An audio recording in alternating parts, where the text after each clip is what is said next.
asra bi abdihi lailan. Kula terangno saking mulai asbabun nuzul. Rata-rata ulama itu berpendapat bahwa asal mula Isra itu sebagai hiburan. Hiburan dari Tuhan, Allah nyukani pelipur larang niku saat Nabi ngalami dua kesusahan. Itu periode Mekah itu periode tersulit Nabi karena beliau itu sudah minoritas, kaum minoritas kecil, miskin, terus pendukungnya tidak ada. Satu-satunya yang menggaransi, yang menjamin Nabi tidak dibunuh itu karena beliau dilindungi oleh sinten pamanipun, sinten Abu Thalib. Dan termasuk lagi secara kasta sosial ekonomi beliau tinggi karena punya istri yang saudagar kaya. Gini ku Sayyidah Khadijah. Tapi ternyata orang yang selama ini benar-benar di belakang Nabi, baik secara materi maupun moral, sing entek-entekan berjuang, ternyata wafat. Khadijah Abu Thalib wafat. Terus dikenal tahun itu tahun Amul Husni, tahun kesusahan. Sudah gitu niki sing termasuk ilmiah. Sudah gitu secara ilmiah psikologis kejiwaan Nabi terguncang. Niki rungokno tenan niki ngaji nggih. Terguncang itu karena secara mitos nggih, keyakinane tiyang Arab niku pun kadung kedikte embek keyakinan yang ditanamkan ulama-ulama Yahudi dan Nasrani. Nggih, kula baleni malih nggih. Kafir Mekah itu orang-orang bodoh, orang-orang enggak terpelajar. Mereka itu punya satu mitos, satu keyakinan yang ditanamkan oleh tokoh-tokoh intelektual Yahudi maupun Nasrani. Apa keyakinan itu? Bahwa kenabian itu yang paling mungkin kalau orang itu dari turunan Bani Israel. Orang mungkin Nabi kok ora turunane wong Yahudi utawa wong Nasrani. Sehingga ketika Nabi mendakwahkan diri sebagai Nabi, mereka bilang antakulu innama unzilal kitabu ala ta'ifataini min qablina. Nak jenenge wahyu harus tidak jauh-jauh sangka turunan-turunan Yahudi. Sebab itu banyak cerita di Quran, cerita konsultasine tiyang kafir Mekah pada tokoh-tokoh Yahudi. Setelah konsultasi ya disesatkan. Orang mungkin Nabi kok nemu ummiyin, mung bintuk-bintuk untuk napa? Wahyu. Padha-padha dadi nabi rak kita, ora Muhammad. Ini kalau cerita sejarah. Sehingga saat Nabi ngaku Nabi, niku kayak sudah jadi mitos. Nabi itu tidak boleh jauh-jauh dari Palestina. Karena Nabi Ibrahim orang Palestina, Nabi Isa orang Palestina, Yahya Zakaria juga orang Palestina. Nabi Musa juga orang Palestina. Semuanya itu tidak jauh-jauh dari komunitas Baitul Aqsa. Ini ku masjid Baitul Maqdis atau Baitul Muqaddas. Lah itu wong kafir pinter. Saking kepengen nyudutno Nabi Muhammad itu sampai Nabi mesti ning Palestina. Ya mesti roh cerita-ceritane Nabi ning Palestina. Ya aku apa tau roh Palestina? Setelah kok detail-detail. Nek kowe pancen roh iku pintu masjid ning Palestina Baitul Aqsa jumlahe piro? Terus madhepe ning ndi wae. Jadi bahwa Nabi ngeklaim diri sebagai Nabi yang bisa membaca malakutas samawati, baca alam-alam gaib. Niku dites nek iso tenan saiki aku takok jumlahe pintu Baitul Maqdis piro. Nah, niki peringatan kangge santri-santri bahwa semua Nabi itu di luar dites fisik. Artinya zaman Nabi sholat ning masjid kayak teletong unta terus disiksa Abu Jahal itu hanya ujian-ujian fisik. Tapi di luar itu sebetulnya Nabi juga mengalami ujian-ujian intelektual. Ya kayak cerita-cerita di hadis Sahih, Nabi itu sering didatangi orang Yahudi ditanya, "Mat, saya punya 5 pertanyaan. Yang tahu itu hanya Nabi. Kalau kamu bisa jawab ya Nabi, kalau enggak ya tidak Nabi." Termasuk takokane, apa pertama yang dimakan ahli jannah saat masuk surga? Takokane aneh-aneh.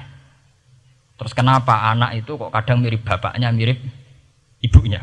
So, takut aneh-aneh. Dan itu berlanjut terus sampai Nabi di periode Madinah. Nah sebab itu Nabi itu secara intelektual itu diasah Tuhan lewat proses Isra. Di mana Nabi saat itu secara fasih bisa menjawab jumlah pintu Masjid Aqsa sekian. Perilaku Nabi Musa begini. Wajahnya Nabi Musa begini, wajahnya Nabi Ibrahim begini. Sampai di hati-hati Sahih, Nabi bisa menjelaskan detail. Nabi Musa itu rambutnya kayak ini, wajahnya kayak ini, ada mutiwal. Itu detail sekali Nabi. Sebab itu di sini diterangkan oleh Imam Suyuti, peristiwa Isra adalah peristiwa di mana Nabi berjumpa para sinten Nabi. Itu asal usulnya kenapa? Karena sudah kayak menjadi mitos, Nabi itu tidak boleh jauh-jauh dari tradisi Yahudi, tradisi Palestina. Paham ben sampean roh asal usulnya.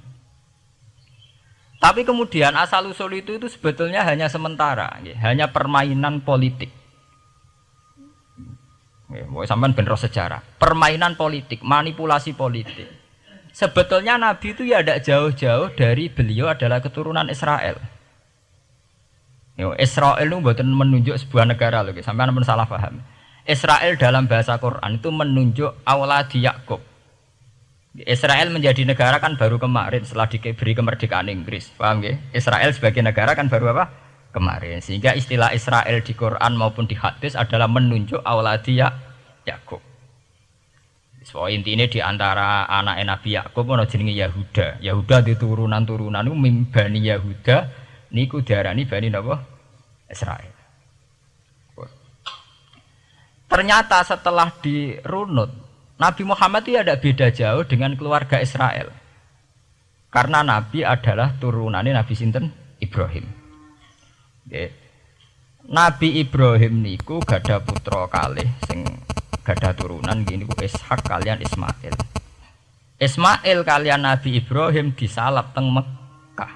Gini ku sing disebut Quran inni askantu min dzurriyyati biwatin ghairi dzi sar'in inda baitikal muharram.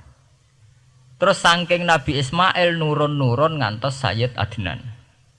Ya, mulane nak teng berjanji disebut wa adnanu bila bin intadzabil ulumin nasabiyya ila dzabihi Ismail nisbatuhu wa muntama. Secara teori ilmu nasab Sayyid Adnan jelas-jelas wa adnanu bila bin intadzabil ulumin nasabiyya ila dzabihi Ismail nisbatuhu wa muntama.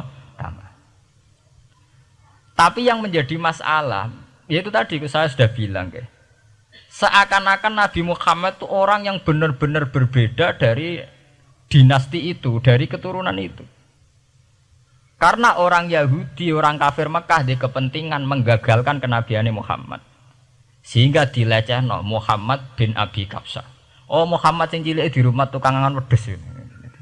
Jadi, gue nak seneng kiai kan. Inna akramakum indawi atqakum. Cek Ben Karlan, cek Karmin pokoknya takwa ya kiai. Tapi nak lagi gedeng kiai iku kan. Anake Karlan kok kakean tingkah. Lah dhisik wong Mekah ya ngoten niku. Jadi nak muni Muhammad bin Abdullah bin Abdul Muthalib cek terhormat. Mereka adalah orang-orang bangsawan di seputarku Quraisy. Nabi itu kastane Quraisy. Jadi kalau Muhammad bin Abdullah bin Abdul Muthalib cek ketok terhormat. Wong kafir pinter nang istilahna ora Muhammad bin Abdullah.